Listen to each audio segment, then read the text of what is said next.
Doctor G Parameshwara ಎಂಬ ಹೆಸರಿನ ನಾನು ಕಾನೂನಿನ ಮೂಲಕ ಸ್ಥಾಪಿತವಾದ ಭಾರತದ ಸಂವಿಧಾನದ ವಿಷಯದಲ್ಲಿ ನಿಜವಾದ ಶ್ರದ್ಧೆ ಮತ್ತು ನಿಷ್ಠೆಯನ್ನು ಹೊಂದಿರುತ್ತೇನೆಂದು ನಾನು ಭಾರತದ ಸಾರ್ವಭೌಮತ್ವವನ್ನು ಮತ್ತು ಅಖಂಡತೆಯನ್ನು ಎತ್ತಿ ಹಿಡಿಯುತ್ತೇನೆಂದು ಮತ್ತು ಕರ್ನಾಟಕ ರಾಜ್ಯದ ಉಪಮುಖ್ಯಮಂತ್ರಿಯಾಗಿ ನನ್ನ ಕರ್ತವ್ಯಗಳನ್ನು ಶ್ರದ್ಧಾಪೂರ್ವಕವಾಗಿ ಮತ್ತು ಅಂತಃಕರಣಪೂರ್ವಕವಾಗಿ ನಿರ್ವಹಿಸುತ್ತೇನೆಂದು ಭಯ ಅಥವಾ ಪಕ್ಷಪಾತವಿಲ್ಲದೆ ರಾಗದ್ವೇಷವಿಲ್ಲದೆ ಎಲ್ಲ ಬಗೆಯ ಜನರಿಗೆ ಸಂವಿಧಾನಕ್ಕೆ ಮತ್ತು ಕಾನೂನಿಗೆ ಅನುಸಾರವಾಗಿ ನ್ಯಾಯವಾದುದನ್ನೇ ಮಾಡುತ್ತೇನೆಂದು ಡಾಕ್ಟರ್ ಅಂಬೇಡ್ಕರ್ ಅವರ ಮೇಲೆ ಪ್ರಮಾಣ ಮಾಡುತ್ತೇನೆ.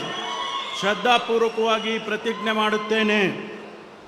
ನಾನು ಡಾಕ್ಟರ್ ಜಿ ಪರಮೇಶ್ವರ ಎಂಬ ಹೆಸರಿನ ನಾನು ಕರ್ನಾಟಕ ರಾಜ್ಯದ ಉಪಮುಖ್ಯಮಂತ್ರಿಯಾಗಿ ನನ್ನ ಪರ್ಯಾಲೋಚನೆಗೆ ತರಲಾಗುವ ಅಥವಾ ನನಗೆ ತಿಳಿದು ಬರುವ ಯಾವುದೇ ವಿಷಯವನ್ನು ರಾಜ್ಯದ ಉಪಮುಖ್ಯಮಂತ್ರಿಯಾಗಿ ನನ್ನ ಕರ್ತವ್ಯಗಳ ಯುಕ್ತ ನಿರ್ವಹಣೆಗೆ ಅಗತ್ಯವಾಗಬಹುದಾದ ಸಂದರ್ಭದಲ್ಲದೆ ಅನ್ಯಥಾ ಯಾರೇ ವ್ಯಕ್ತಿಗೆ ಅಥವಾ ವ್ಯಕ್ತಿಗಳಿಗೆ ಪ್ರತ್ಯಕ್ಷವಾಗಿ ಅಥವಾ ಪರೋಕ್ಷವಾಗಿ ತಿಳಿಸುವುದಿಲ್ಲ ಅಥವಾ ಬಹಿರಂಗಪಡಿಸುವುದಿಲ್ಲ ಎಂದು ಡಾಕ್ಟರ್ ಅಂಬೇಡ್ಕರ್ ಅವರ ಹೆಸರಿನಲ್ಲಿ ಪ್ರಮಾಣ ಮಾಡುತ್ತೇನೆ. ಶ್ರದ್ಧಾಪೂರ್ವಕವಾಗಿ ಪ್ರತಿಜ್ಞೆ ಮಾಡುತ್ತೇನೆ. ಧನ್ಯವಾದಗಳು ಸರ್.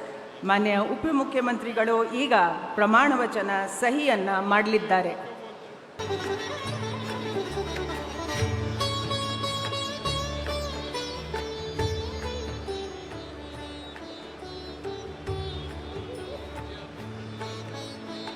ಮಾನ್ಯ ಉಪಮುಖ್ಯಮಂತ್ರಿಗಳಿಗೆ, ಮಾನ್ಯ ರಾಜ್ಯಪಾಲರು ಹಾಗೂ ಮಾನ್ಯ ಮುಖ್ಯಮಂತ್ರಿಗಳು ಹೂಗುಚ್ಚೆ ಮೂಲಕ ಮಾನ್ಯ ಉಪಮುಖ್ಯಮಂತ್ರಿಗಳಿಗೆ ಅಭಿನಂದನೆಯನ್ನು ಸಲ್ಲಿಸಿರುತ್ತಾರೆ. ಸಿಎಂ ಸಾಹೇಬ್.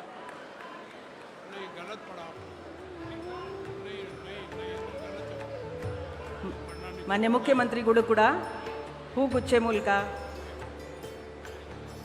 ಮಾನ್ಯ ಉಪಮುಖ್ಯಮಂತ್ರಿಗಳಿಗೆ ಅಭಿನಂದನೆಗಳನ್ನು ಸಲ್ಲಿಸುತ್ತಿದ್ದಾರೆ. ಈಗ ಶ್ರೀ KH ಮುನಿಯಪ್ಪ ಅವರನ್ನು ಸಂಪುಟ ದರ್ಜಾ ಸಚಿವರಾಗಿ